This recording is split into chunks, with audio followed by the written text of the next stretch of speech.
Anong ginagawa mo, Private? Kikilaw. Anong mga kasangkapan dyan, Private? Halo-halo.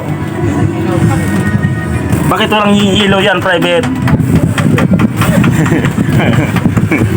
Hilo talaga ako Yummy yan, sarap. Okay.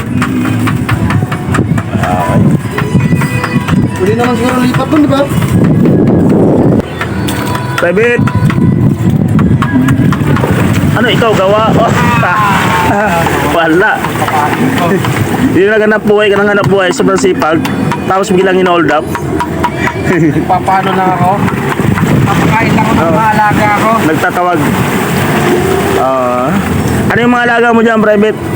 Papakain lang ng alaga. Ikaw nagpapakain pero yung isa nanguhuli. Kaya mo siya